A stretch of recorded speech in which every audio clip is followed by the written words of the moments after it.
Ladies and gentlemen, welcome. It's Woody, or TNG, if you're coming over from the other channel. And in this video, we're going to be taking a look at this particular photo, which has just been taken on the latest expedition to the Titanic wreck.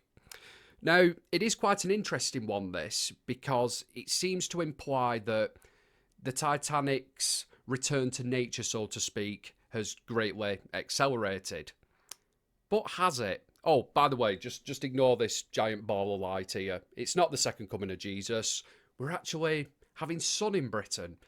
Yeah, I were quite surprised as well. But yes, anyway, let's take a look at this photo. Most of you will recognise this view of the Titanic. Obviously, it's the most photographed. It's the most iconic. It's what you think of when you imagine the wreck, isn't it? Aye, of course it is. Now, as I mentioned before, this is from the latest expedition to the wreck. This was done this year by RMS Titanic Inc. Now, I'm going to ask you a question here. Can you see anything different about this photo than what we have seen in previous photos? The railing appears to have snapped off and landed on the seabed. Now, to most people, yes, and especially with the media, because they do like to over-exaggerate things, this would indicate that the Titanic's decay has accelerated. It's gone to Mach 3 in terms of, turning into a pile of rust on the bottom of the ocean. But it really isn't the case, guys. Let me explain. So that little railing there, while you may think it's a sturdy structure, which it is a sturdily made item. It was done in a time where things were actually made to last. It wasn't actually permanently fixed to the ship, okay? So you'll notice the anchor crane in the middle there and the big spare anchor that's still lying on the deck. The crew could take out that piece of railing and move it, which would allow them to manoeuvre the spare anchor in case they needed it. So that piece of railing was designed to come out. Yeah, it was never permanently fixed to the ship, which in my opinion makes it even more incredible that it was still on the wreck 100 years after.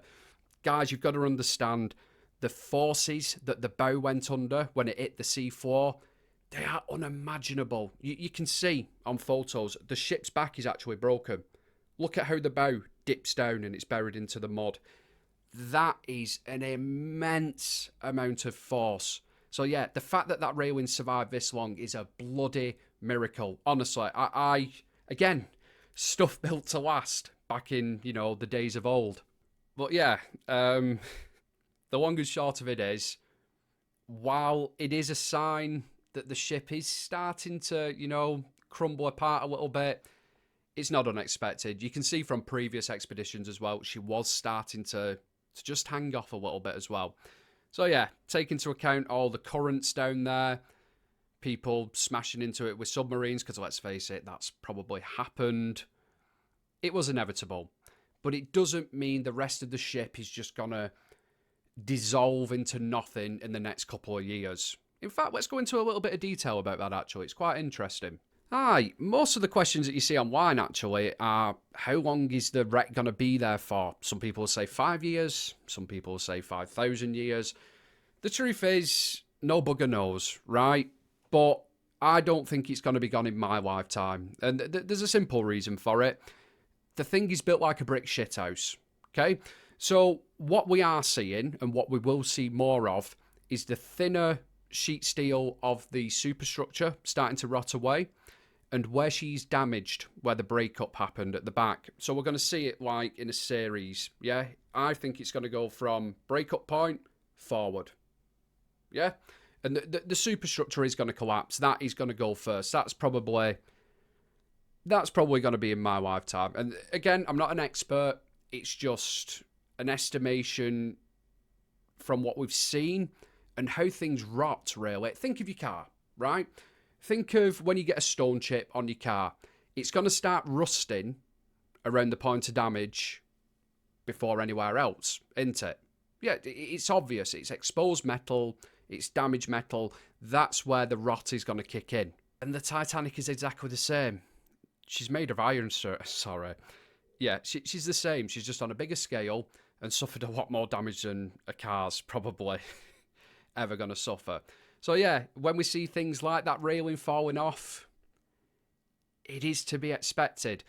Now, in terms of the actual hull, now that's the big daddy. That stuff is solid, right? I can't remember the exact thickness of the steel, but it's thick with 2 C's, right? That is going to be there for a long bloody time, okay? Don't ask me how long exactly.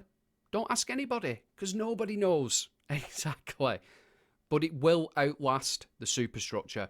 That is guaranteed. Just a bit of an idea of how much strength is left in the hull, right? You see the anchors on the side there? They are still being held in position. Okay? Just let that sink in a second. The anchors are still in position. Now, those anchors weigh 15.5 tons each. Okay? 15.5 tons. And they are attached to the ship via chains, which then attach to machinery that was used to lower them and raise them. Okay? That is all still in position. Everything that is holding them anchors up is still in position. It is nuts. There is still some strength left in her. And there's even simple things like, if you look at the 3D scan, so I'll bring it up now. This is the one by Magellan TV. You can actually see the difference in colours, which to me kind of hints at there's still paint on the hull. I mean, look at that. It's still black. You can see the black paint on it. It is in remarkable condition considering how long she has been down there. It is unreal. And I think it was Dr. Ballard who said as well, when he discovered the wreck, there was still anti-fouling paint working on it. That's red oxide. It's used in marine applications to keep growth and rust off the hulls of ships and boats. It is still functioning. Honestly, right? Like I say, I am no expert, but that hull, considering her age, her environment that she's in, the amount of damage that she's sustained, she's in bloody good nick. She's a tough old girl, let me tell you. Now, don't get it twisted, right? I'm not saying that it's going to last forever, okay? In terms of things like the anti-fouling paint, for example, they didn't put it on the inside. So it could act like an S13 or a Honda Civic, rot from the inside out. Car guys, you'll know what I'm saying. But just imagine, right, how much shit that wreck has been through.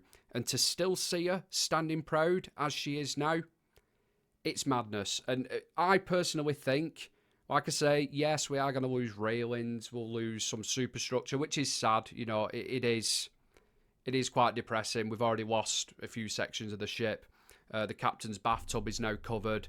The gymnasium, that went down rather quickly. But the vast majority of it, what we recognise as Titanic, it's going to be around for a very long time. So yeah, ignore the media sensationalising things. Ignore the Reddit comments saying, oh, this railings fell off, so she's going to be gone in 2 days or whatever. It's nonsense. It is absolute nonsense. Yes, she's rotting, but that railing doesn't mean that it's significantly increased by any, mad amount. But yeah, I hope you found this as interesting as I do. You probably don't. It's just I've got bad ADHD and hyperfocus on things. But yeah, anyway, more content coming. Thank you very much for watching. As we say in the north, I will love you and leave you. I'll catch you at next one. Have fun.